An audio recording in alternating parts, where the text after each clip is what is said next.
Namaskar. Welcome to the Indian AdGeek. My name is Vishal Mehra. From agency boardrooms to M&A war rooms, today's guest has seen it all, and usually much before the rest of us catch on. Ivan Fernandes is not just a founder or an advisor, he's the guy holding companies' call when they need outside advice, or independent agency owners' call when they want to grow, reinvent, or exit on their own terms. He's a part strategist, part deal maker, and part mythbuster of the holding company shuffle. And of course, he's all over LinkedIn. If you have ever wondered how creativity, capital, and client needs collide in the real world, Ivan's the one holding the blueprint. He's worked inside powerhouses like Publicis, WPP, and Mediacom. He's advised private equity firms, investment banks, and VCs, and now he's here with us. Welcome to the Indian AdGeek, Ivan. Thank you very much for having me. Ivan, I want to start with how I start with everybody and try to know them a little bit better. How did you and advertising happen? Started I would say probably about 20 to 30 years ago. And actually, initially, when I started my career, um, I started market research at GFK, and then afterwards, end up working in graduated as a consumer psychologist, and was passionate about marketing. So I wanted to be a planner initially when I finished my degree, and tried to get to advertising. It was really, really hard then. Went through data for the beginning, and yeah, managed to start working for independent agencies back in the day. Excellent. And what specific roles are you actively playing today? Are you an advisor? Are you a board member, an interim CEO? And which role gives you the clearest view of agency's health? Whole of them, to be honest. I'm advisor to lots of different agencies from around the world. That includes from agencies from South Africa to Mexico to US to UK to Dubai, some of them in Australia. So helping CEOs to understand and to prepare themselves. And basically, most of them is addressing specific questions around what should be our positioning in the age of AI. How should we charge revenue models? How should we prepare ourselves for the future? How should we organize ourselves from the operational model side of things? How should we work? What should be our culture? What should be in terms of which technology should we have? At what extent should we embrace new ways of thinking? And also board advisor to lots of different companies. In a sense, more tend to be like more private equity, tend to be in some holding companies now, where sort of helping them to shape for the future. So figure out in terms of how do they prepare themselves for the next, because they're bigger challenges. Um, um, Holding companies is more strategic. Private equity tend to be capability buildings. Which agents should we buy? Which market should we enter? They're basically trying to get the feel of the market. And now, sort of basically, some investing in some companies, some agencies that they're looking more than an advisory, and that I see some opportunities. Some of them actually are more already also got some equity on it because I believe in their future. Yeah, so and then I do lots of public speaking as well. So I speak in lots of different venues. So it's quite busy, it's quite varied.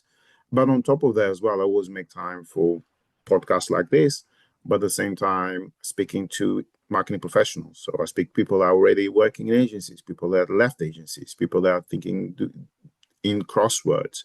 So sorry, I do have a lot of conversation with lots of individuals within the industry. So I do have that kind of 360 view from inside in. In some situations, people are quite senior. Most people, very rarely, and I think probably I count in the last 12 months, that tends to be very junior members of the team. So I'm talking about probably most of them tend to be global CEOs, CEOs of agencies, big agencies, operational capabilities, people in data, people in e-commerce, people in different parts of the business. and it's really good. So I'm very fortunate to basically have these conversations with people from around the world, and for people to be willing to dedicate some time to have this conversation with me. Right. You've written about the agency world's turning point. What is the single most urgent change agencies must make in the next 12 months to remain relevant, Ivan? I think they just need to really figure out, and I think this is one of the presentations I've just done in Japan, I've done in one in Barcelona, and I've done a few others where I do lots of keynote speeches for sometimes for then for collectives and I've done for independent agencies. I think the key thing about it is really figure out is just stop and think and plan and rejig and basically recalibrate the agency model into the new world. So one of the key things that agencies need to really figure out is what kind of role an agent should be playing in a new in the age of AI. I'm not saying that basically AI is going to have a significant impact. We know it's having a significant impact across the board, but I think the impact is wider than that. But I think they need to understand what's happening before. How do we end up here, and what are the things that's broken? I think loads of people that don't really understand from the agency point of view is how we end up here. In my view, most agencies actually are struggling for lots of different reasons. Not just one thing. It's not just technology. Is something that started about 15, 20 years ago, and so just small things that led to where we are today. So there's not one thing I think that they need to do, but one thing they need to just stop and think. It's like, all right, it's 2000. We talk about October today, the 20th. It's just really figure out, okay, what should be our position in 2026? How should we work in 2026? What kind of clients we want to have? How should we operate? What should this be the size? And what role should be technology and AI play into what we do? And what make us unique in 2026 and beyond? Figure out in terms of what kind of products and services we need to develop in order to be competitive. And really understand in terms of how do we understand problems? Because I think one of the key challenges for most agencies is that they focus so much around just selling what they do instead of understanding what clients want.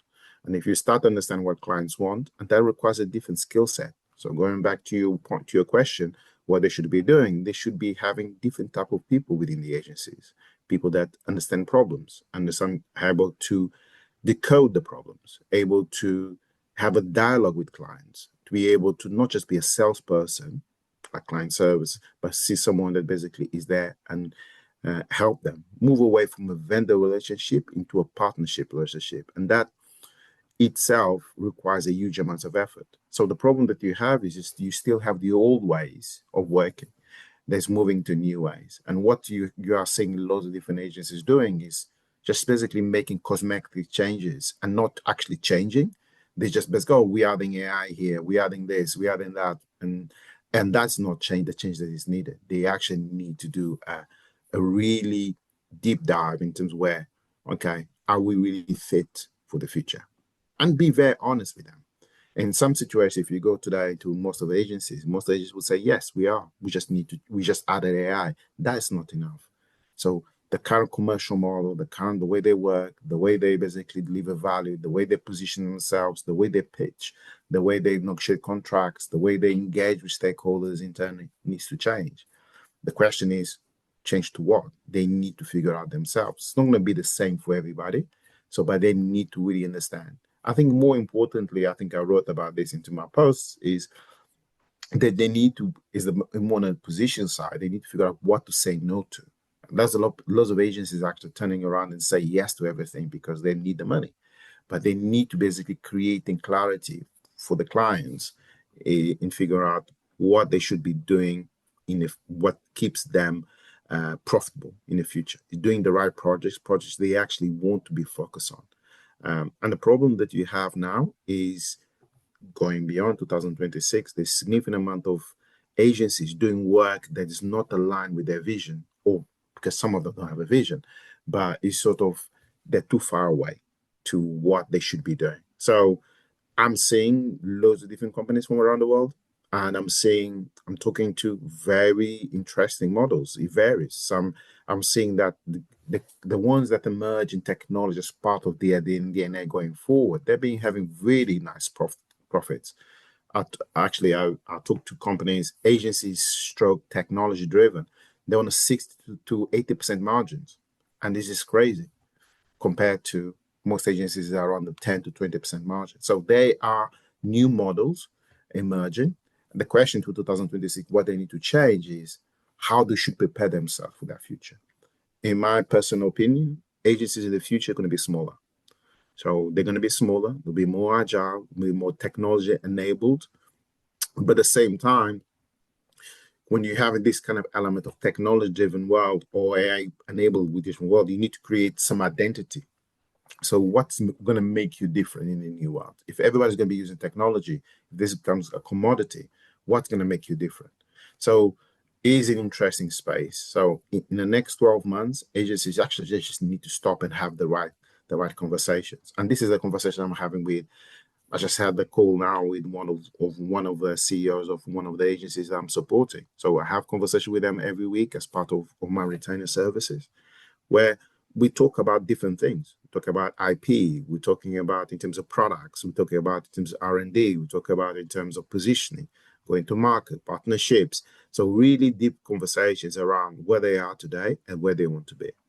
Yeah, you've discussed the evolving role of agency founders as well.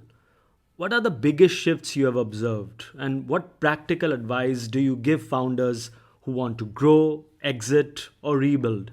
You were just talking about these profitable models with 60, 70% margins.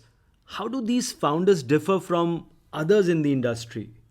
It's quite interesting. I think there's a common thread regarding to that. Some of them, the guys are generating this kind of revenues. They come actually from the consultancy background, so they really understand that actually there's specific margins to be made within this field. So I think probably for founders is basically to be. I think traditionally most agencies are not structured in the right way. What I mean by that is everything is up to the founder to make a decision commercially. Who should we pitch? Who provide discounts? Where in terms of do we need to have new credits and so on. So I think what we need to be shifting is they need to have a second tier, or what I call basically a second tier line of management, that they have more autonomy and they have more freedom to express themselves. And actually, they need to take some more responsibility in terms of pushing the agency forward. So they need to be able to, not the CEO, but they need to come with ideas and concepts that are able to push the agency forward. So founders, in a sense, I think they're in this kind of in between world. They're not doing the work, but they're shaping the work. They're having various conversations with the clients, but they're not actually understanding in terms of what is needed to deliver the work. So I think founders need to provide more um, freedom for specific units, and they need to make specific decisions regarding to where the money should be investing. And I think the way we're actually seeing is founders right now, like I said earlier, they're saying yes to many things, and they don't know the implications because they're not the ones doing the work. So I think founders need to basically provide more accountability to the center line of management, but at the same time, they need to structure. They need to actually start, like I said in the early question, is they need to start asking questions. Okay, what are we now with this in the age of AI? Take people from the senior team or bring people, external advisors, could be me, could be someone else, to actually ask really tough questions. The problem that you have now is the founder is so powerful right now. The founders are so powerful. You tend to have built this kind of culture of yes, senior management. So nobody actually is able to challenge founders. So founders in the future, they need to embrace people that don't think like them, actually challenge their ideas, improve on their ideas. And I think that's sort of the concept that I think should be useful for the future. And what do you think separates agencies that build great campaigns from those that build great businesses? Is there a single most critical metric that you can think of? Yeah, I think the interesting thing is, I think in your question is a good one, but at the same time misleading. So what you define as a great campaign? A great campaign could have different Yeah. meanings, right? A Yeah, great I mean, campaign is it can win at Cannes, or it can win at Effie's, or it can do some great business for the brand, moving yes, sales, right? could So be yeah, could be a great yeah, it could be a break. And I think it goes back to this kind of thing that in some situation in terms of where we're living. I think we should we as an industry we fixate about words, and I think we basically very little focus in terms of how the value is driven from every agency, every credit desk you see, or you've got to everybody wants to win awards. Um, and I think that for me that should be the thing they should be avoiding doing. They should be focusing helping clients to generate more money and generate more profits. Less awards, more profit. And I think this fixation in terms of great campaigns and be appearing and so on and go to Cannes and go to Effie's or is I think the success is about helping a client to increase market share, helping sell more cars, helping selling more products. And basically that's success. And I think this is one of the key things that going back to your previous questions is that I think most agencies actually lost track of what it really means to be an agency and what is really important. They are there to serve a client. They are there yeah. to make a great business. But how do you do that? Making a great business, to your question, do awards actually contribute to a great business? Not necessarily. So you need to really understand the consultancy element. What is really important? What makes a great business? Is a great business having a successful campaign? Is a great business delivering value that is incremental? Is delivering increasing market share, helping them to break through into new markets, new categories? So it's really defining what it really matters to the client. And I think somewhere along the way, I think we as an industry fail to take that into account. We the So only what you're answer. saying is the CEO or the founder, in a way, should obsess over the client's business to Yes. create enterprise value for the agency? Yeah, because in a sense, what I said, every single, not just the CEO, every single member of an agency should be obsessed of what makes a client successful. And that goes, and not just in the award side, is look, okay, right, how do we, I'll give you an example. A few years ago, I was working with a client from PNG, um, and the client didn't have a lot of budget for the project. And basically said, okay, right, the question is, Ivan, can you help me to build this communication plan across multiple markets and so on? Okay. And my question was not about, I want to create something to give, basically to generate some awards. My question to him is like, okay, how do I make you successful internally? How do I help you to be promoted internally? And he told me, it's like, all right, I need this, this, and this. So actually, I developed a solution with my planners, my data planners, my creative team that delivered that to the client. And the outcome, 6 months later, he was promoted in the back of that. And he was calling me saying, Ivan, I need some help because this internally is being rolled out as the best example of success in marketing for across PNG. So this is being elevated to higher levels. They want to amplify this to across multiple markets. This is success. Success is when you take something you do from the agency point of view and they actually uh, move internally and help the client achieve that success, because that's what the client is looking for. And this is where I think agencies should be aiming for. The problem is most agencies don't know what actually moves the needle internally. Most agencies don't know what actual success looks like, apart from impressions, clicks, awards.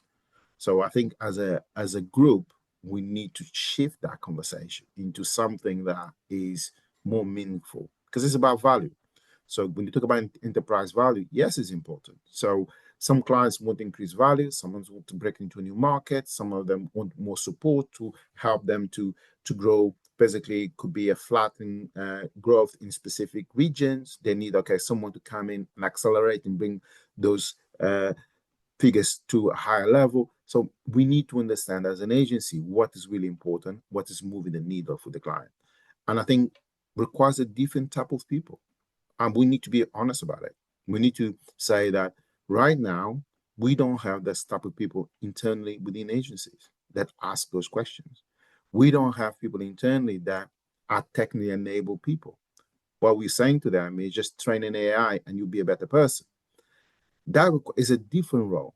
So we need to start thinking about how should we what should we prioritize in the age of AI, and how should we work together in order to amplify? So what I'm seeing from lots of people, they say, okay, use ChatGPT, train on this, and integrate as part of your day-to-day work, versus how can technology really change your job description, and how that job description sort of impact in terms of positioning for you going forward. So there is a shift that I think is needed, and it's interesting. And I think probably the way that everything is set up now, specifically in the holding companies, where most of the capabilities actually don't sit in the key markets. So all of them are based in key markets where you have WPP, mainly based in UK.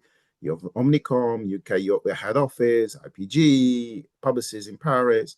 But most of their capabilities in terms of the actual AI people, enable people working in advanced systems, they don't sit in those markets. They sit in markets like India.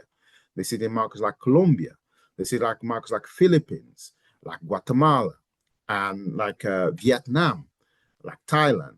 So most of those capabilities are very, very different. So what you have is this kind of very weird world where the person selling the solution is not the person that's actually close to developing. So that needs to be closely matched. So not only, I'm not saying that basically due to the current constraints in terms of margins that they don't stop using capabilities, but a better alignment between the person selling, the person consulting with the client needs to be very, very close aligned with people building the solutions. So right now we have 9 hours or 10 hours time zones difference. We have different mentalities, different cultures. How we bring that together? If this is the model for the future, we need to make it work. Right now, it's not working. So And it's not. and on that you have written about this framework, which is platform plus product plus service. And in that framework, you argued that agencies should operate more like tech companies. So, according to you, Ivan, what's the biggest barrier blocking that transition? And should traditional agencies start? How should agencies start that transition?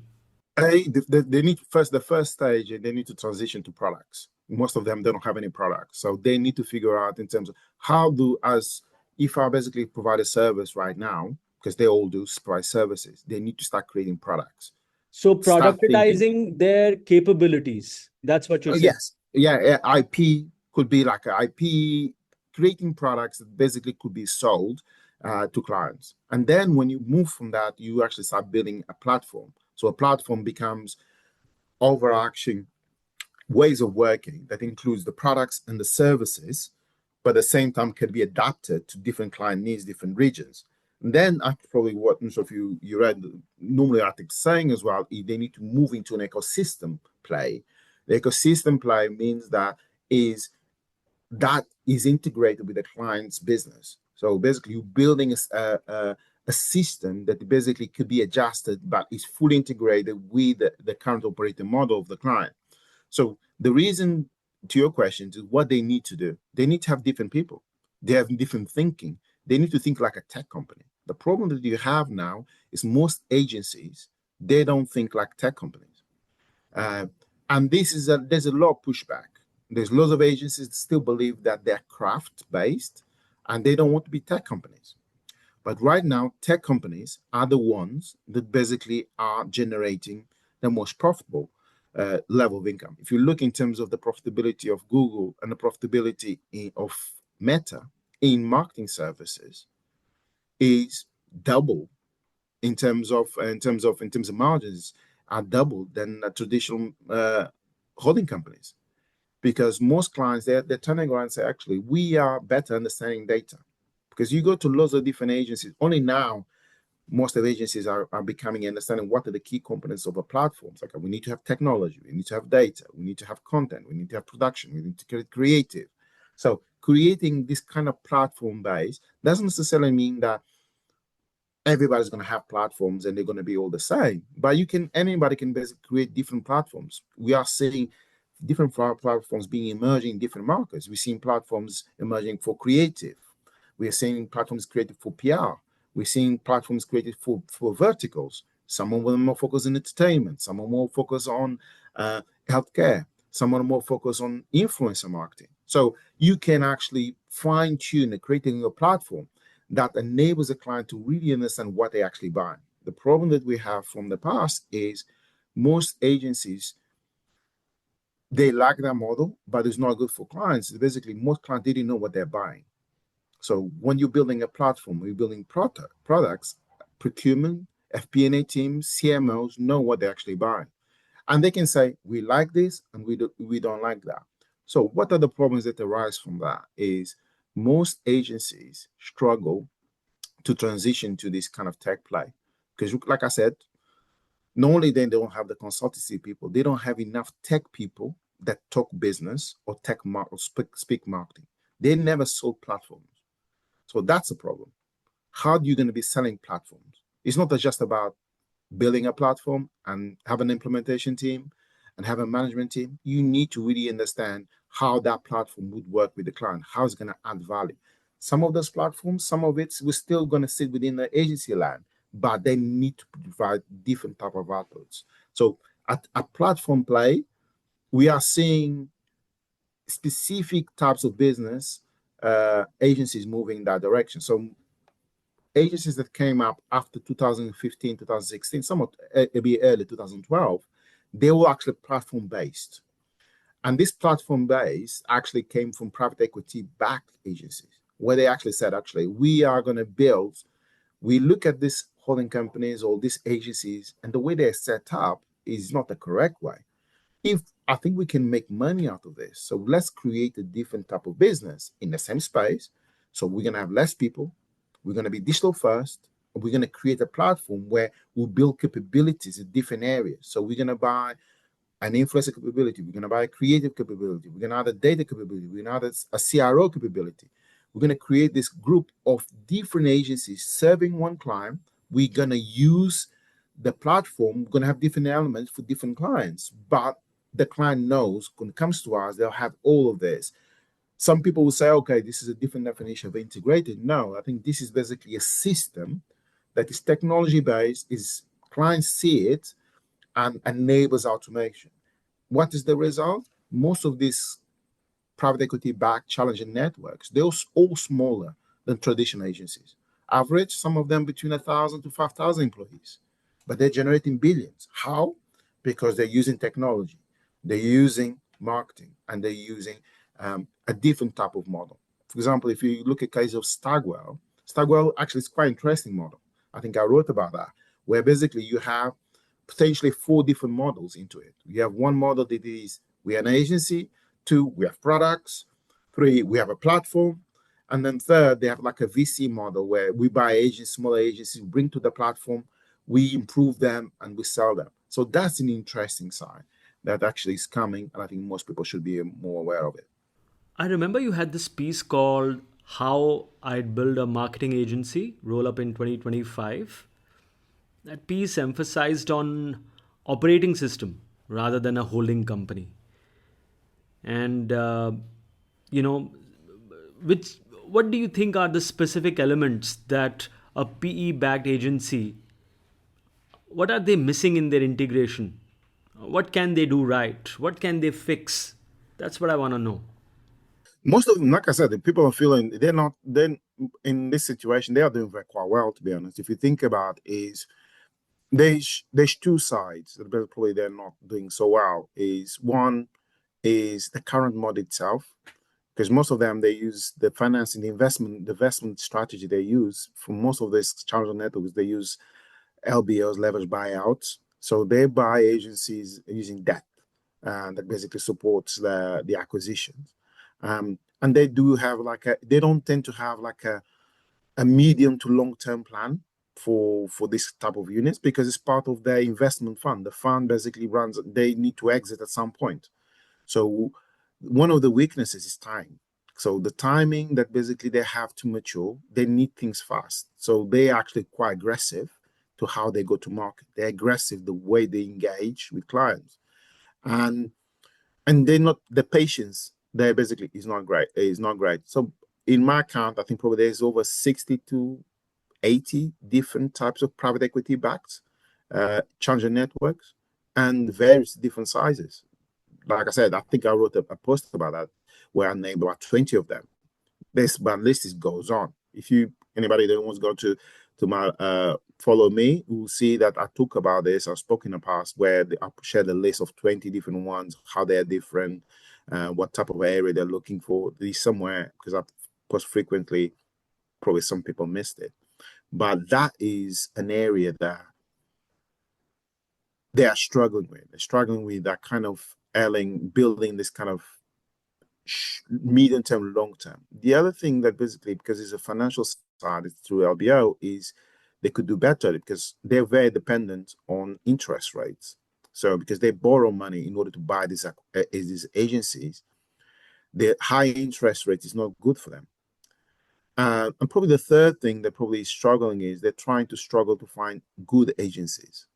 So good agencies that basically provide good capabilities or help us to enter a new market, have good margins, a good business model. So they're looking for agencies that sort of work like a platform or close to it. They have some level of products. So technically what they're looking for is like stable revenue streams, something that most agencies don't have. So challenger networks or private equity backed, they want to buy more agencies, but they're struggling to find good agencies on the market. And I think one of the key things that I tried to do working with lots of founders and advisory, most of them are my as a retained service, or some of them a project, is they are looking to improve their condition because they understand that their client concentration is not great. Sometimes they have some clients that generate 60% of their revenue versus having generating ideally it should be around the 15% to 80% maximum revenue contribution. So sometimes they're overexposed. So private equity don't want those things. So they want this kind of element. On that, not all capital is created equal, right? What kind of capital is most valuable for agencies today? And how should leaders choose between debt, strategic investors, and even PE? What's your advice there, Ivan? It's a tough one. And like I said, I'm in the middle of on a deal now, probably selling. There's a few actually. One of the main one is basically moving from a family office, buying a digital tech, a martech, actually in US. So I'm in the process of that. But it depends. I think is a good question because some private equity companies, depending how in terms of the level of specialism and interest in the area, some of them are very much interested in the marketing. They have built capabilities, they have expertise. Others are just looking for a financial gain. Family offices tend to be more patient in my experience, so they tend to think more long term. But the moment you start looking for investment, people want returns, and this is the difficult part. So I was talking to a big group quite recently that they're on the production side, and they just significant over hundreds of millions, and they got private equity backed. And I was talking to the CEO, and the CEO was like, "Yeah, we're under pressure since day one." So basically, they're on our case. They want us to just generate profit. Is the moment that you have from the private equity or from any investor from outside, depending on the level of equity that is given away or sold, you lose control. So, and you're not basically making decision by yourself. So is a trade-off. So for market agents, depends. Some private equity back agencies, I was just talking about someone was owned by beginning of this year, talking to a CEO of a an agency that was acquired by private equity, and basically that CEO was very optimistic of the future. And like I said, this is going to be interesting. I'm very optimistic in the future. So we have a great relationship with the private equity. I think they're here for the long term and so on. 6 months later, guess what happened? That CEO is not there anymore.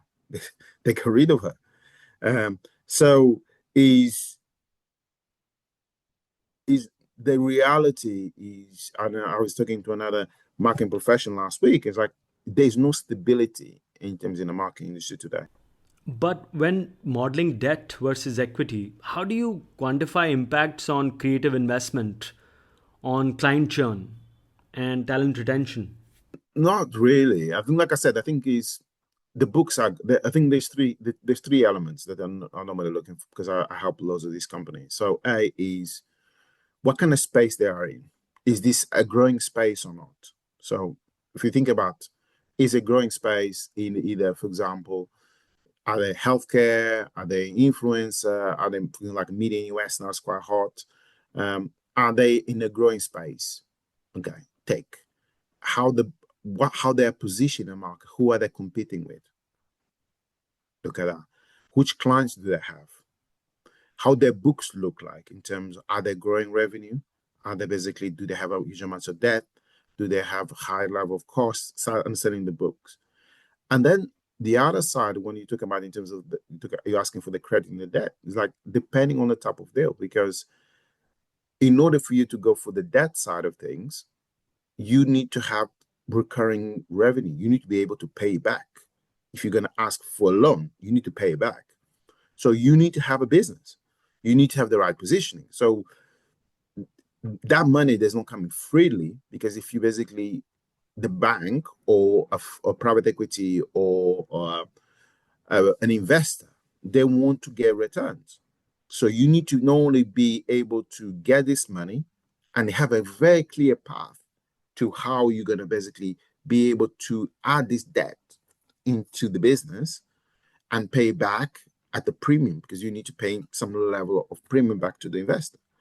So it's not, and the equity side of things is slightly different, because in a way, some people there's a bit more flexibility there, because some people are say, actually, I'm buying for capability building. I'm buying because I need to add some EBITDA into my bigger play, because I have another private equity company that I'm advising that basically they want to exit with a close to over $1 billion in a few years' time, either IPO or through secondaries.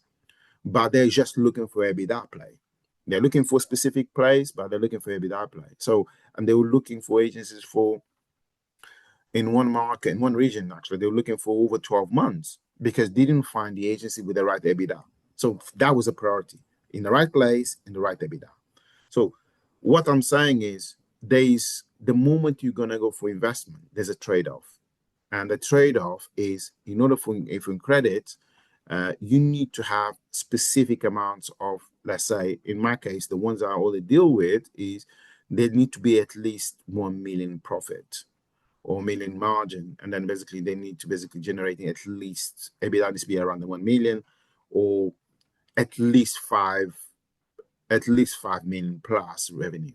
So that's the thing that I sort of look, because that gives them some indication that business is generating some money, is there's revenue there that enable that with some adjustments in terms of operational in order to protect my investment. But this is the kind of deals that sort of I look for, where sometimes I'm working on behalf of deal flow for family office or for investors when there's actually Ivan.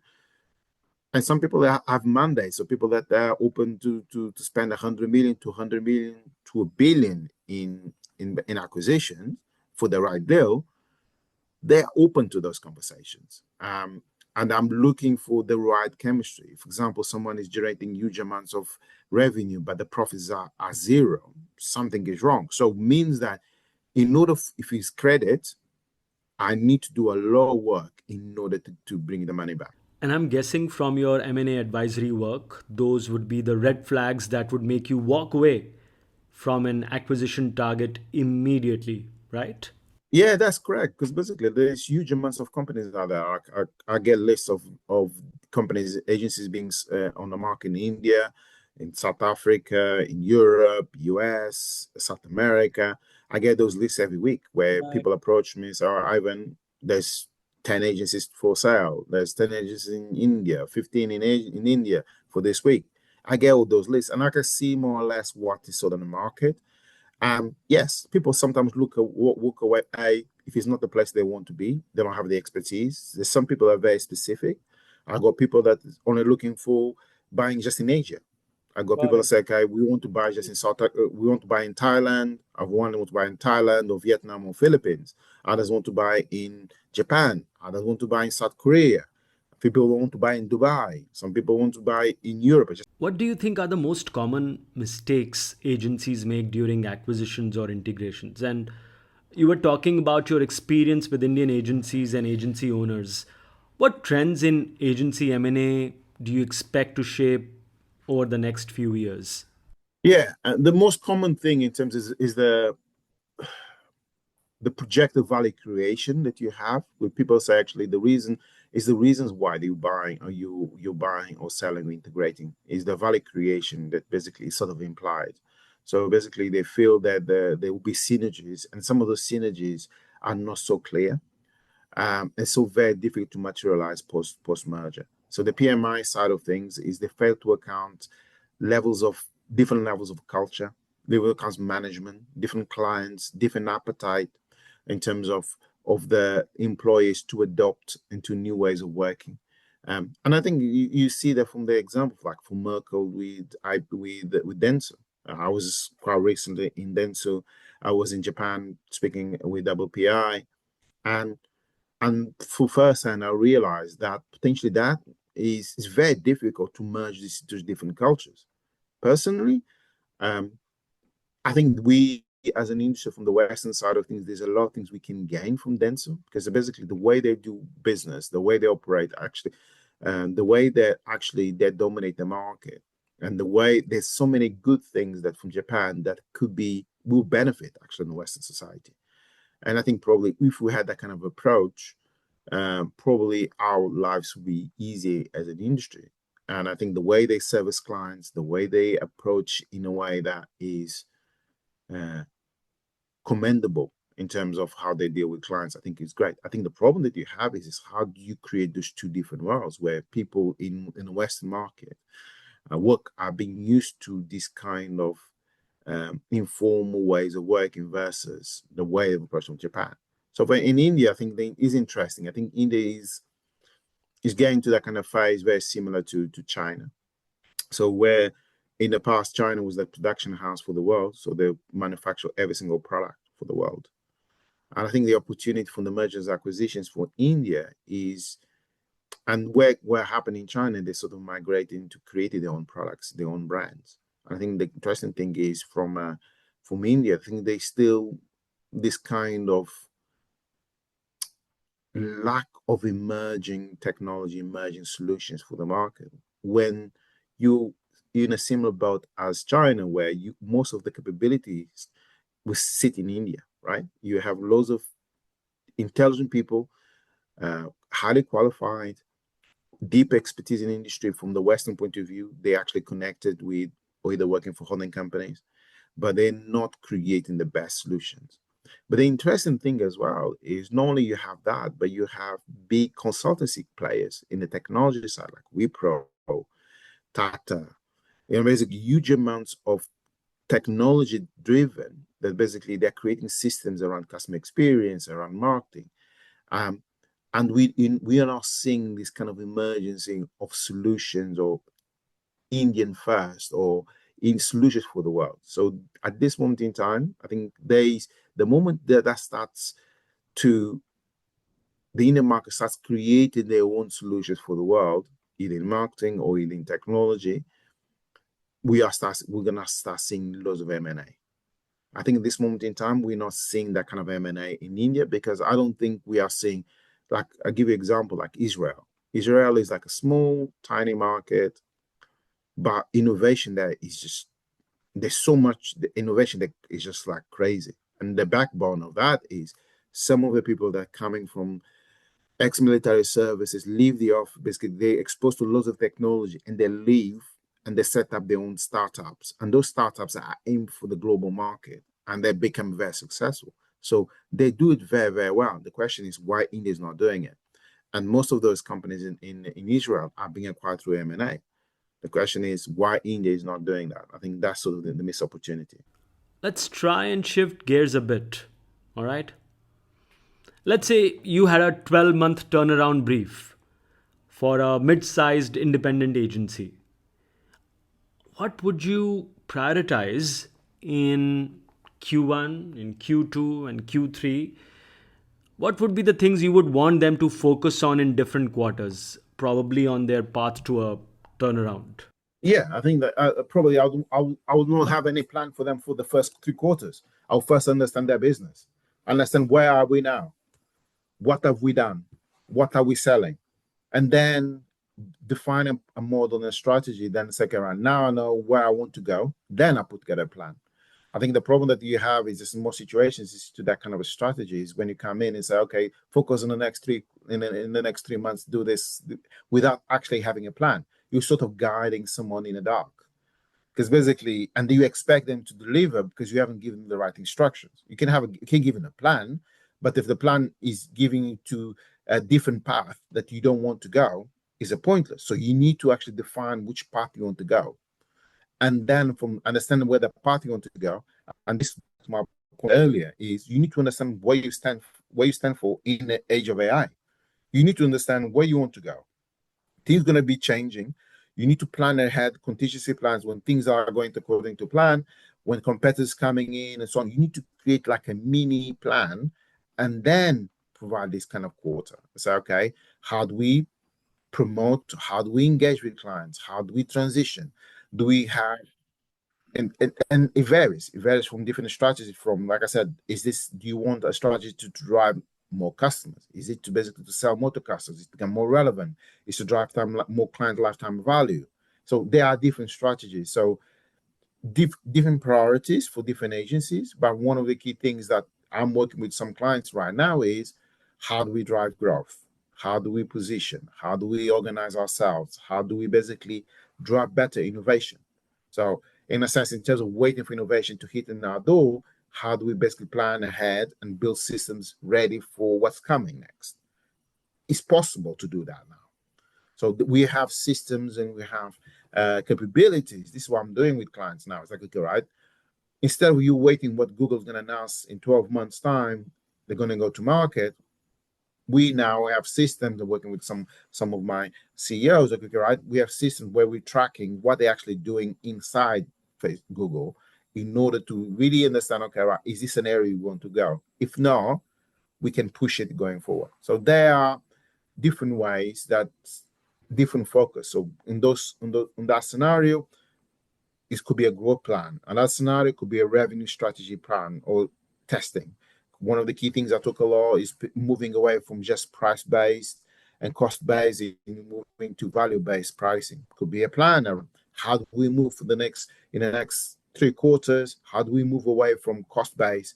Who do we test? What are the learnings? Building a plan for that. Others could be around, like I said, in terms of technology implementation. How do we move into in the technology-based AI? What kind of product? What kind of process? Could be one of our products. From service, what kind of products in Q1, which products we need to have? In Q2, which ones? In Q3, how do we drop a product? How do we sell them? How do we package them? And so on. I want to ask you a couple of questions on AI. You've often said that AI is an enabler, not a storyteller. Well agreed thought.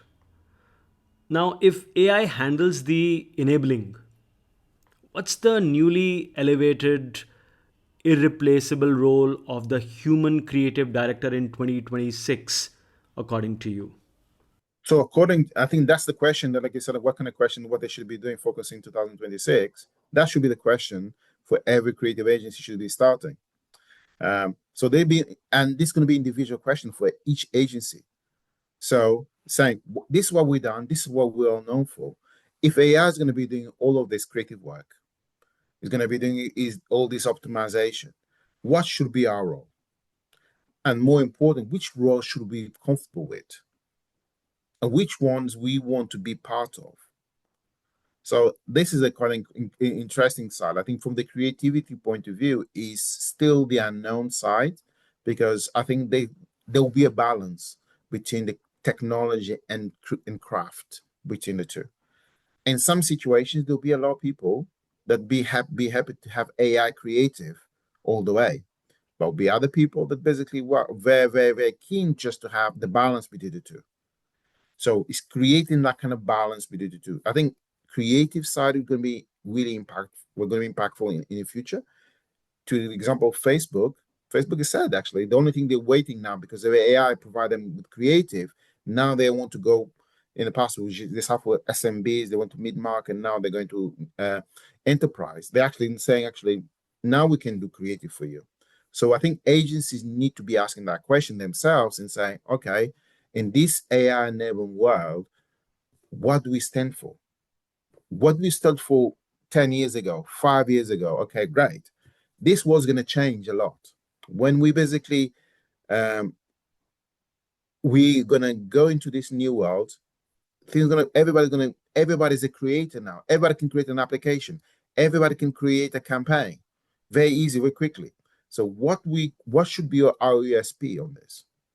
Don't go and say it's about people, because people is like, everybody can say it's about people. The question is, what is beyond people?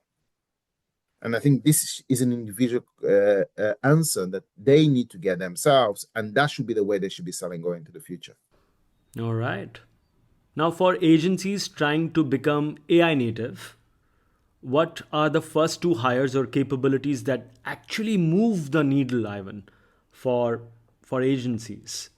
I think it probably is three. I think there's three hires. Like I said, it needs to be a consultant, basically that merge the three worlds in terms of agency experience, as business experience, and it has economic experience. I think probably what you need to have is a connector. So basically, someone that takes outside and connects all the various aspects of the various emerging and sussing patterns. An orchestrator, someone basically is able to not only connect, but is able to understand when to play different parts of the in order to achieve a goal. So I think there's be three roles that I think is they are very, very important. And as I described, it's less traditional roles that we have in agencies. Like we say, we have creative people, we have strategists, we have managers that optimize and client services. I think these are the roles for the future. I'm not saying they're going to be working in isolation, but those are the people that in a world that's based on technology, if we're going to have an agency that's going to be working with 50 to 100 to 200 technologies, you need to have someone that is understands the problem. So someone that links with the client, someone that basically is able to connect that problem with a solution, a platform.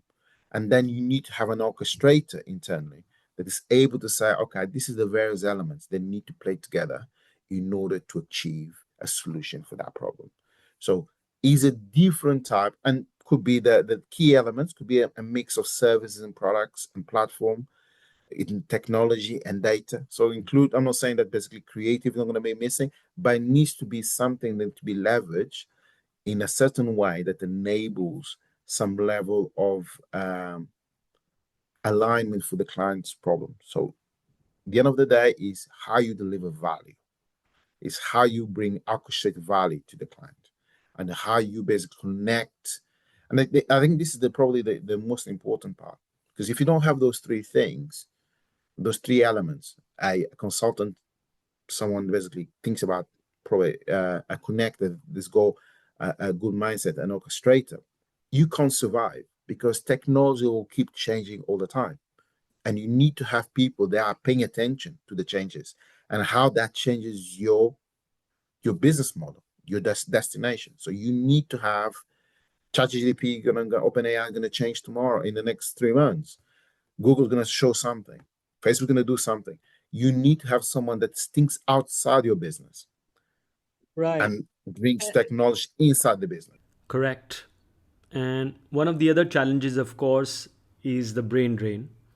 That brain drain is caused by other agencies or rather other industries as well, poaching key people from the advertising industry, as well as within the industry, of course.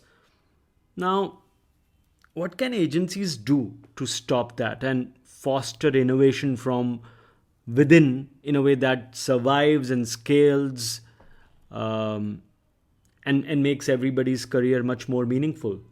I think the leadership side of things, they need to have better people, not better people at the helm. But at the same time, the problem is there's no plan. People don't know where the destination is. They don't know be part of. So the problem that you have is if you're gonna pick in terms of working for technology or working in an agency, agencies are fun. They're great places. I love working in agencies. Great cultures, part of a family. But today, or many of those can say they have a career. Can they have a career in an agency? So most of the agencies, like I said, how do you get drive retention? Is you need to provide the pathway for career. And if you know most people right now, nobody that think and speak, they can say that they can have a career marketing working for an agency. So they see all their friends, probably they are lucky enough not to be made redundant, but on average, we have significant amounts of people in our industry that be made redundant. So you know someone is being made redundant.